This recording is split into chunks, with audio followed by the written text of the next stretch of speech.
Hi, I'm Queen V. And I'm Dr. E. Hey, Queen V, what are we going to do today? And what are we going to talk about? I'm really super excited because we have this Audacious to Believe series. So what's up for today? Well, Dr. E, we deal with so many amazing stories of audacity. Many of those stories have been people that have passed on, our forefathers and whatnot, historical figures that are little known. But today we have contemporary stories of audacity. And it is Prince Harry and Meghan Markle, his wife.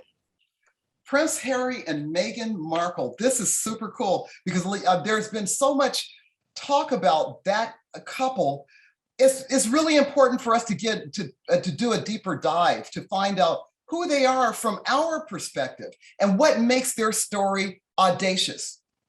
Absolutely. And what's so riveting about both of their histories is that they come from such desperate type of backgrounds that it's amazing that they are able to join together as a united front. As we know, Meghan Markle is of mixed race. She's African American, considers herself African American, and he comes from the British royal line. But what's so interesting about them is that since they became married, since even their engagement, the British press primarily has just eaten her raw. And apparently as well, they did not have the support from the royal family.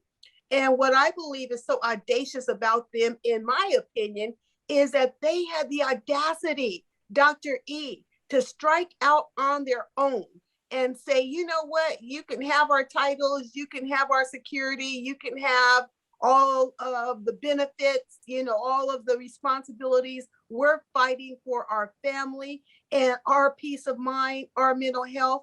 And they moved, as you know so well, to California.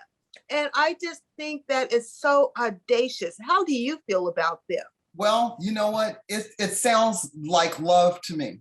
And I'll tell you, when you say they had the audacity to just pick up and go and give up things in their past, that sounds like true love.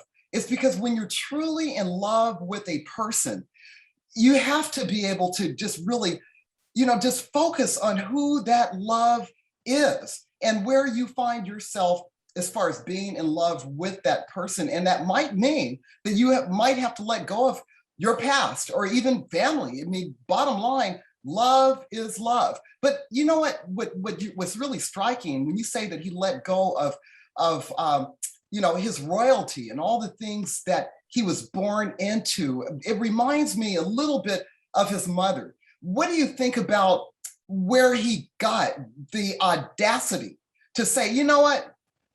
I'm not feeling this. This is not me. This is not where I want to be. I fell in love with a Black woman. Yes, I have the audacity to fall in love. That's one thing. Yes. But then you're talking about falling in love with outside of your race. Let's talk a little bit about maybe, his mother and where he may have gotten some of these things. And let me just say this, for our listening audience, we're only talking about our opinion. So there's nothing factually based other than what we have read and other than what we have heard, but this is our opinion. So Queen V, what are your thoughts?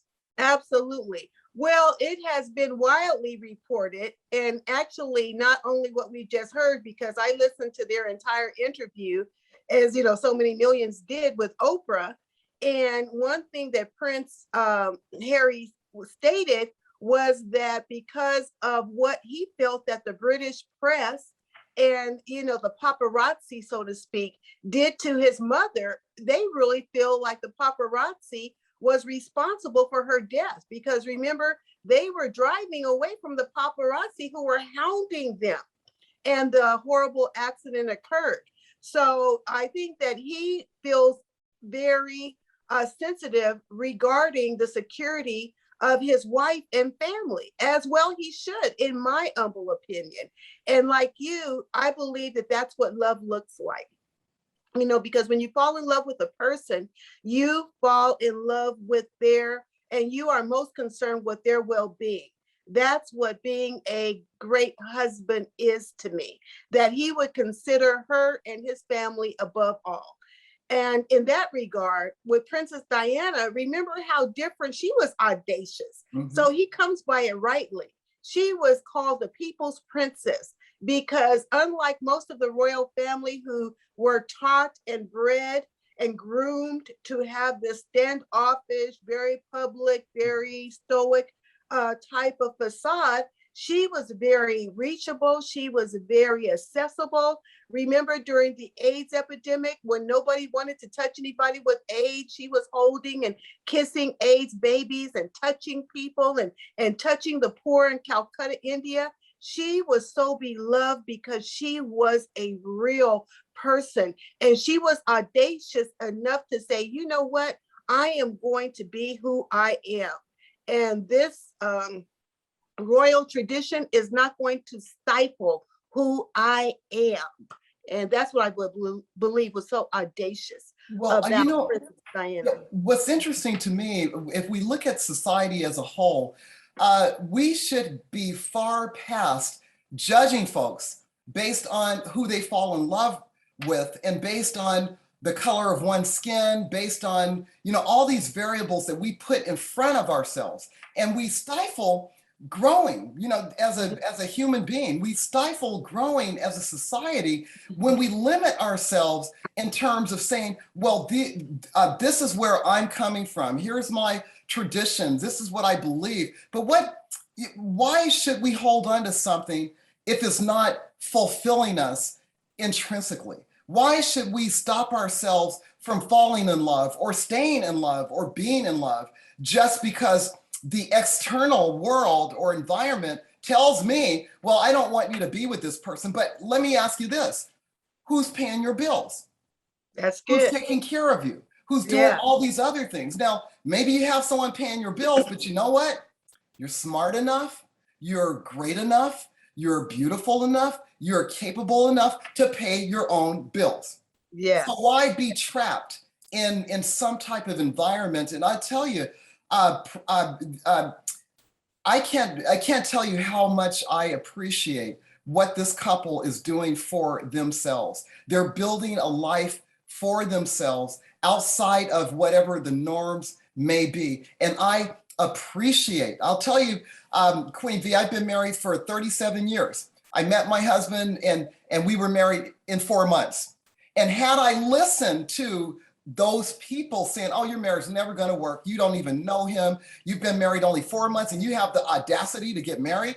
Yes, I did. I had the audacity to marry this man. And it's been 37 years. Now, let me repeat it. 37 years. 37 years. And that is phenomenal. Yeah. So I look at couples that, when you fall in love, your heart knows the person that you should fall in love with. And when it comes down to this particular couple, I say, go for it, Prince Harry. You found yourself a beautiful Black woman. You go, dude. Hey, right on. You go for it.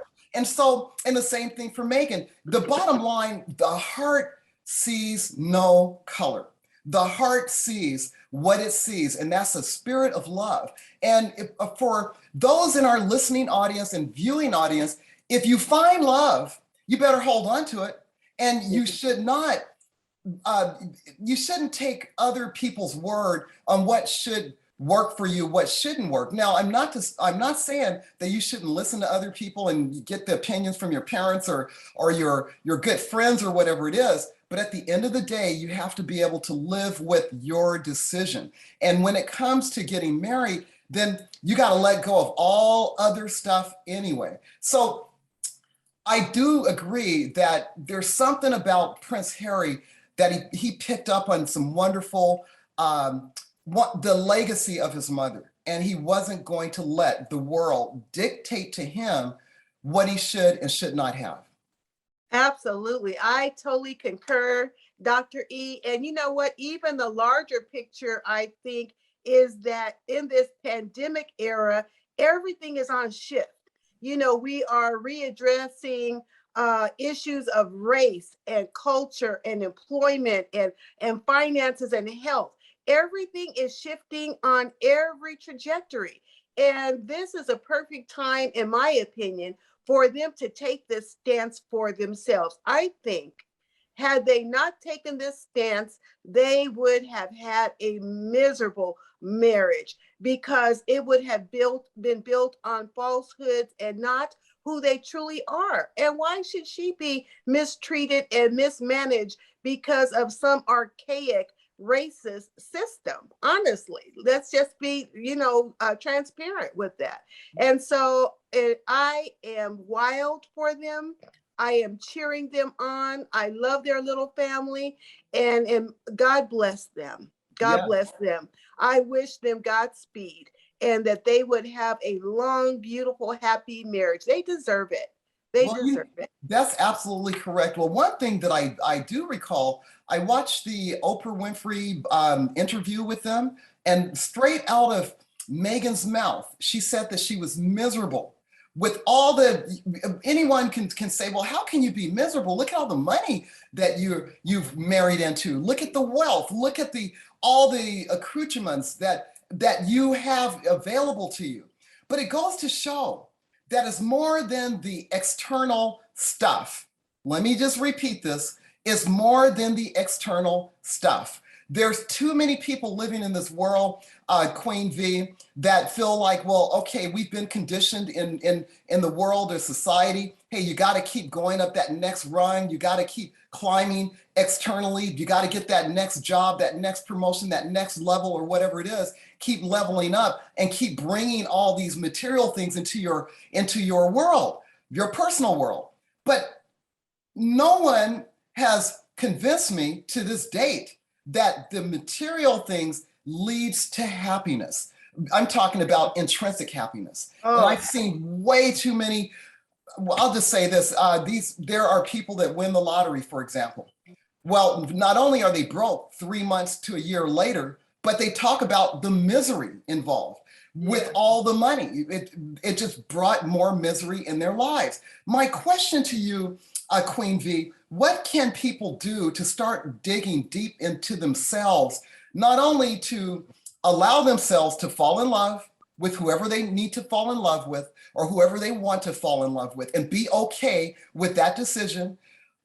But in addition to that, how can we get people to see how important it is to find that intrinsic happiness with one's self, that comes first and all the other stuff can come second or down the line or whatever. That's my personal belief. Let me just throw that out there. But what do you think about that? I believe that's absolutely true. First of all, it has to be two whole individuals marrying each other, not a half and a half. Because we have to be enough in and of ourselves so that whoever is coming on is only adding and multiplying to who we already are, not dividing and subtracting. When you come in with a half of a person needing or feeding the other half of a person, you never feel like a complete couple. You always are looking for that other person to meet some need that human beings were not meant to fill. We cannot be everything for another person. We have to learn to have that relationship with God in ourselves to the point that we feel whole enough that we are bringing benefits into a relationship and not grasping for dear life like, oh, I need this person, and that is my opinion about how to enter into any relationship as a healthy person. You have to be whole. You can't be splintered and fractured. Now, I will say that everybody carries their own little bit of baggage into a relationship because we all have had past experiences, hurts, issues. That's natural to the human race. But we don't want to bring truckloads. We want to have a little overnight bag. Well, I hear you. Issues, right? I hear you. Well, I'll say this, Queen V. I think you mentioned being a whole person. And I think it's really important to really kind of dig a little deeper into what that means to be a whole person. It's because oftentimes we hear people saying, well, you got to be a whole person before you can actually bring someone else into your life or whatever it is. But what does it mean to be a whole person? And then how do we get there? A whole person, for one thing, is a mature person. You are a person that has had enough time spending time in the university of you. What do I mean by the university of you? So many, especially I find this with younger people, they don't know who they are.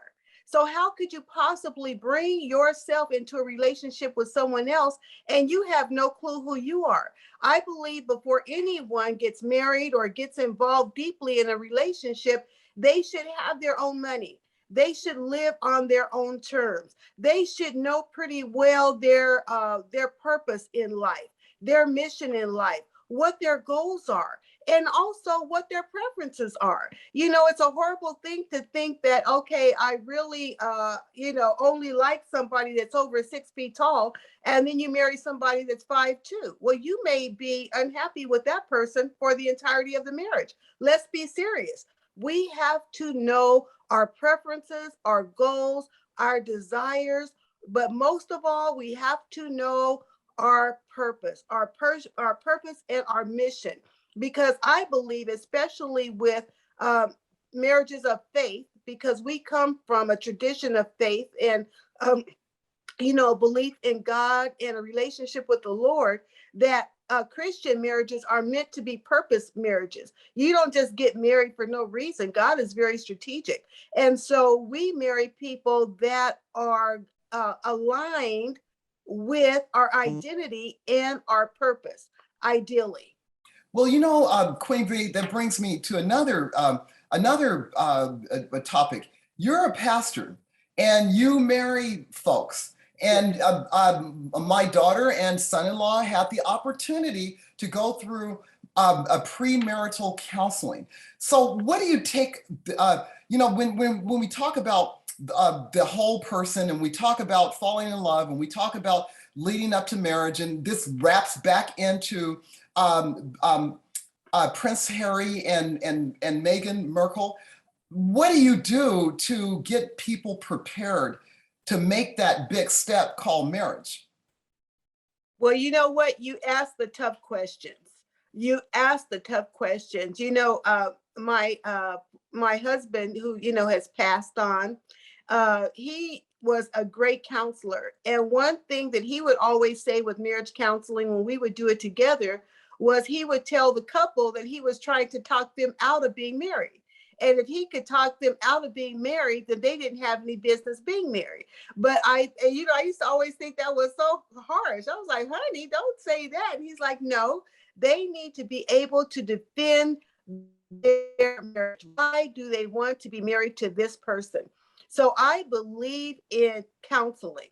I believe in premarital counseling. I believe in counseling during a marriage if it's needed, and I just believe that that is such a critical part. And it was my great honor to counsel my niece and, your beautiful daughter and her beloved, because that is showing if there's any cracks in the foundation, that's the time to build it up.